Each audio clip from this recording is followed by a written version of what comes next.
আসসালামু আলাইকুম, সবাইকে জানাই জুম্মা মুবারক। আজকে জুম্মার দিন। আমি কি কি করলাম তা আপনার সাথে শেয়ার করব। Let's go guys.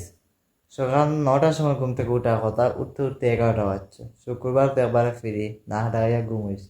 ফাইনালি গোসল করেছি আর বাজি গেছে 12টা, তাই আমি যাইমিকে মসজিদ।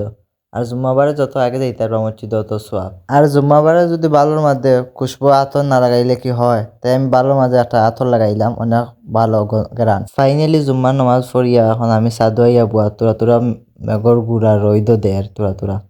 আর চাদর ওপর উঠলে খার গাছও ডাব ধরছে, খার গাছও নারিকল ধরছে, খার গাছও মাথা ধরছে, সবটা দেখা যায় রো ভাই। কিন্তু অন্য রাস্তায় তো ফারিয়া খাই দেয় না, তারা অনুমতি ছাড়া ফারা যায় না। এরপরে আমরা আলিয়া মজুরি করি, তা খাইলে বেশ কিছু হইতো না। একটা তো এমন ফাতলামি করি বাজছ, আসলে মানুষের অনুমতি ছাড়া কেউ কিছু খাইতে হয় না। তারপরে দেখলাম আমাদের গাছে সফরি ধরছে, তাই আমি সফরি একটা ফাললাম। বেশ ফাঁসছে না, মোটামুটি ফাঁসছে, অনেক মজা লাগে।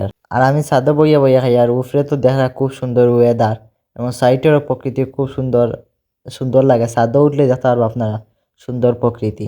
এমন প্রকৃতি মিস করা যায়? আমার কাছে শহর থেকে গ্রামই লাগে সুন্দর, কারণ গ্রামের প্রকৃতি ঘোরাফিরে আলাদা একটা আনন্দ। আর আজকের ভিডিওটি এখানে শেষ করলাম। আল্লাহ হাফেজ।